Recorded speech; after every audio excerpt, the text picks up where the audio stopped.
Dear students, এখন আলোচনা করব ক্লাস 7-এর লেসন 1 অর্থাৎ দ্য বুক অফ নেচারের ইউনিট 2 এর প্যারা 2 এবং প্যারা 3 এর বাংলা অনুবাদ এবং উত্তর ব্যাখ্যা। তো শুরু করা যাক। কী বলা রয়েছে এভরি লিটল স্টোন, প্রত্যেকটি ছোট ছোট পাথর, দ্যাট ইউ সি, যেটা তুমি দেখতে পাও, লাইং ইন দ্য রোড, রাস্তায় পড়ে আছে, or on the mountain side, অথবা পর্বতের ধারে, মেবি হতে পারে, এ লিটল পেজ, একটা ছোট্ট পৃষ্ঠা, ইন নেচার্স বুক, প্রকৃতির বইয়েতে, and may be able to tell you something, এবং সেটা তোমাকে কিছু বলতে সক্ষম হতে পারে, if you only know new, যদি তুমি কেবলমাত্র জানো, হাউ টু রিড ইট, কীভাবে এটা পড়তে হয়। তাহলে বলা যেতে পারে পুরোটা, প্রত্যেকটি ছোট ছোট পাথর বা ক্ষুদ্র পাথর যেটা তুমি রাস্তায় বা পর্বতের পাশে বা পর্বত গাত্রে পড়ে থাকতে দেখো, সেটা প্রকৃতির পুস্তকের, প্রকৃতির বইয়ের একটা ছোট্ট পৃষ্ঠা হতে পারে, এবং সেটি তোমাকে কিছু বলতে সক্ষম হতে পারে যদি তুমি কেবলমাত্র জানো কিভাবে এটা পড়তে হয়। তারপর বলা হচ্ছে to be able to read any language, যে কোনো ভাষা পড়তে সক্ষম হতে গেলে, Hindi or Urdu or English, সেটা হিন্দি অথবা উর্দু অথবা ইংরেজি, you have to learn its alphabet, তোমাকে তার বর্ণমালা শিখতে হয়। তাহলে কী বলা হলো, যে কোনো ভাষা পড়তে সক্ষম হতে গেলে, সেটা হিন্দি বা উর্দু বা ইংরেজি, তোমাকে এটির বা তার বর্ণমালা শিখতে হবে।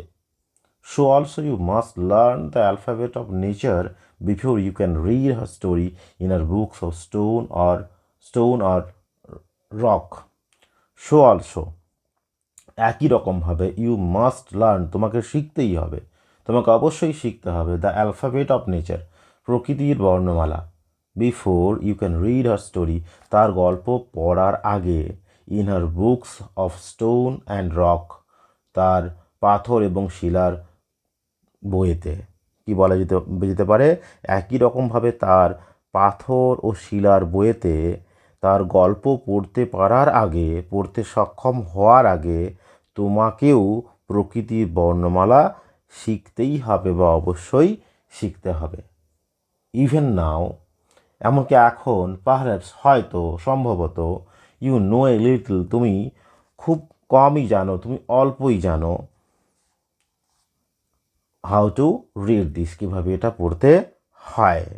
অর্থাৎ কী বলা হচ্ছে, এমনকি এখন তুমি হয়তো খুব কমই জানো কীভাবে এটা পড়তে হয়। If you see a little round shiny pebble, তারপর বলা হচ্ছে যে ইফ ইউ সি, যদি তুমি দেখতে পাও, a little round shiny pebble, একটা ছোট্ট গোলাকার মসৃণ নুড়ি পাথর, does it not tell you something, এটা কি তোমাকে কিছু বলে দেয় না? যদি তুমি একটা ছোট্ট গোলাকার মসৃণ নুড়ি পাথর দেখতে পাও, এটা কি তোমাকে কিছু বলে দেয় না? How did it get round and smooth and shiny without any corners or rough edges? কি বলা হচ্ছে, how did it gate round and smooth and shiny, কীভাবে এটা গোলাকার মসৃণ এবং চকচক হয়ে গেল, উইদাউট এনি কর্নার্স, কোনো কোনা ছাড়া, অর রাফ এজেস, অথবা কোনো অমসৃণ প্রান্ত বা প্রান্তদেশ ছাড়া। তাহলে কী বলা হচ্ছে, যে এটা কিভাবে এটা কোনো কোনো কোনা বা অমসৃণ প্রান্তদেশ বা কিনারা ছাড়াই গোলাকার মসৃণ এবং চকচকে হয়ে গেল। If you break a big rock into small bits, যদি তুমি ভেঙে ফেলো একটা বড় শিলাকে ইন্টু স্মল বিটস, ছোট ছোট টুকরোতে, যদি তুমি একটা বড় শিলাকে ছোট ছোট খণ্ড বা টুকরোতে ভেঙে দাও, each bit is rough and has corners and rough edges, প্রত্যেকটি খণ্ড হয় রাফ, অমসৃণ, অ্যান্ড হ্যাজ কর্নার্স, তার কোনা রয়েছে, অ্যান্ড রাফ এজেস, এবং অমসৃণ প্রান্তদেশ রয়েছে। যদি তুমি একটা বড় শিলাকে ছোট ছোট খণ্ডে বা টুকরোতে ভেঙে দাও, প্রত্যেকটি টুকরো হয় অমসৃণ এবং তার কোনা এবং অমসৃণ প্রান্ত থাকে। It is not at all like a round smooth payable, এটা একেবারেই নয়, এটা মোটেই নয় লাইক এ রাউন্ড গোলাকার স্মুথ মসৃণ পেবল, এটা একেবারেই বা মোটেই একটা গোলাকার মসৃণ নুড়ির মতো নয়। How then did the pebble become so round and smooth and shiny, how then, কীভাবে তাহলে, ডিড দ্য পেবল বিকাম, নুড়িটা হয়ে গেল বা হলো, সো রাউন্ড, এত গোলাকার অ্যান্ড স্মুথ, মসৃণ অ্যান্ড শাইনি এবং চকচকে। তাহলে কিভাবে নদীটা এত গোলাকার, মসৃণ এবং চকচকে হলো? It will tell you its story. এটা তোমাকে তার গল্প বলবে। If you have good eyes to see, যদি তোমার দেখার মতো ভালো চোখ থাকে, and ears to hear it, এবং দেখা এবং শোনার মতো কান থাকে। তাহলে কি বলা হচ্ছে? যে এটা তোমাকে তার গল্প বলবে যদি তোমার দেখার মতো ভালো চোখ ও শোনার মতো কান থাকে। It tell you that once upon a time, এটা তোমাকে বলে যে একদা, ইট মে বি লং এগো, হতে পারে অনেক আগে, it was a bit of a rock, এটা ছিল একটা শিলাখণ্ড, জাস্ট লাইক, ঠিক যেমনটা, দ্য বিট, যে ঠিক যেমনটা, যেমন টুকরোটা, ইউ মে ব্রেক, তুমি ভাঙতে পারো, ফ্রম এ বিগ রক, একটা বড় শিলা থেকে, অর স্টোন, অথবা অথবা পাথর থেকে, with plenty of edges and corners, যার অনেক কোণা রয়েছে এবং প্রান্ত রয়েছে। কি বলা যেতে পারে? এটা তোমাকে বলে দেয় যে একদা, হতে পারে অনেক দিন আগে, এটা ছিল একটা বড় শিলাখণ্ড, ঠিক যেমনটা তুমি একটা বড় শিলা বা পাথরকে ভেঙে পেতে পারো, যার অনেক প্রান্ত ও কোণা রয়েছে। প্রবাবেলি, তারপর বলা হচ্ছে probably it rested on some mountain side, হতে পারে, হয়তোবা, সম্ভবত এটা ছিল, এটা অবস্থান করছিল, এটা ছিল অন সাম মাউন্টেন সাইড, কোনো এক পর্বতের ধারে, কোনো এক পর্বতের কাত্রে। হতে পারে ওই শিলাখণ্ডটি ছিল একটা ছোট্ট শিলার টুকরোটি ছিল একটা পর্বতের ধারে। দেন কেম দ্য রেইন, তারপর বৃষ্টি এলো, and washed it down to the little valley, এবং সেটাকে ভাসিয়ে নিয়ে গেল নিচের ছোট্ট উপত্যকায়। Where it found a mountain stream, যেখানে এটা পেল একটা পার্বত্য জলধারাকে, which pushed it on and on, যেটা এটাকে ঠেলে নিয়ে যেতে লাগলো, টিল, যতক্ষণ না it reached a little river, যতক্ষণ না এটা একটা ছোট্ট নদীতে গিয়ে পৌঁছালো। কি বলা হলো? তারপর বৃষ্টি এলো এবং এটাকে ছোট্ট উপত্যকায় ভাসিয়ে নিয়ে গেল, যেখানে সে পেল একটা পার্বত্য জলধারা, যেটা তাকে ঠেলে নিয়ে যেতে থাকলো যতক্ষণ না এটা একটা ছোট্ট নদীতে পৌঁছায় বা ছোট্ট নদীকে পেল। And the little river took it to the big river, এবং ছোট্ট নদীটা এটাকে নিয়ে গেল, ওই শিলাখণ্ডটিকে নিয়ে গেল বড় নদীতে। অ্যান্ড অল দ্য হোয়াইল, এবং সারাক্ষণ ধরে বলতে বোঝানো হচ্ছে সেই পর্বত গাত্র থেকে বৃষ্টির দ্বারা যখন সে নিচে নামছে তখন থেকে, তারপর উপত্যকায় পৌঁছে সেখানে পার্বত্য জলধারা তাকে বয়ে নিয়ে যাচ্ছে ছোট নদীতে, এই যে সারাক্ষণ ধরে, তারপর ছোট নদী থেকে বড় নদীতে।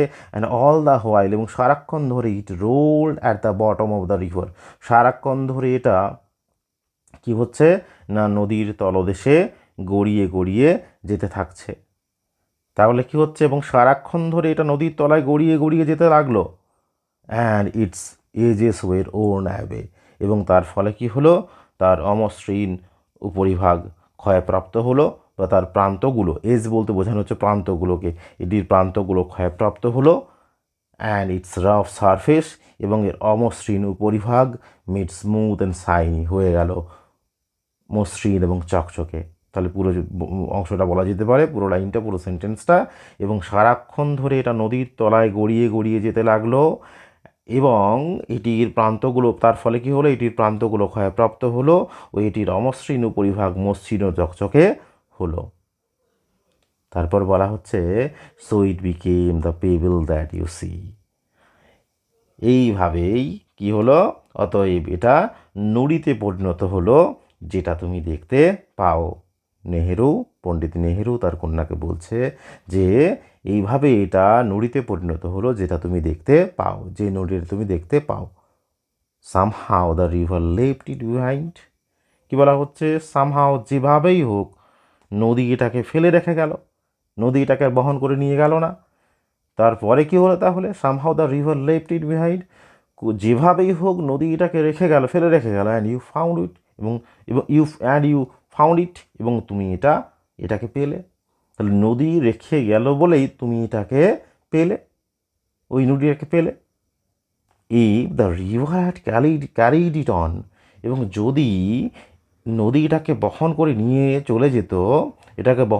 চলে যেত, it would have become smaller and smaller, এটা কী হতো, এটা ছোট থেকে আরও ছোট হতো, টিল অ্যাট লাস্ট, যতক্ষণ পর্যন্ত না অবশেষে it became a grain of sand, যতক্ষণ পর্যন্ত না অবশেষে এটা বালুকণায় পরিণত হতো, অ্যান্ড জয়েন্ট, এবং যোগদান করতো, যোগ দিত, কার সঙ্গে বলা হচ্ছে, জয়েন ইটস ব্রাদার্স, তার ভাইদের সঙ্গে যোগদান করতো, কোথায়, অ্যাট দ্য সি সাইড, সমুদ্রের ধারে to make a beautiful beach, একটা সুন্দর বেলাভূমি বা তটভূমি তৈরি করার জন্য, হোয়ার, যেখানে লিটিল চিলড্রেন ক্যান প্লে, ছোট্ট ছোট্ট শিশুরা খেলা করতে পারে, and make castles out of the sand, এবং বানাতে পারে, তৈরি করতে পারে প্রাসাদ বা দুর্গ বালি দিয়ে প্রাসাদ তৈরি করতে পারে, সেই বালির ইতিহাসটা এখানে বলা হলো।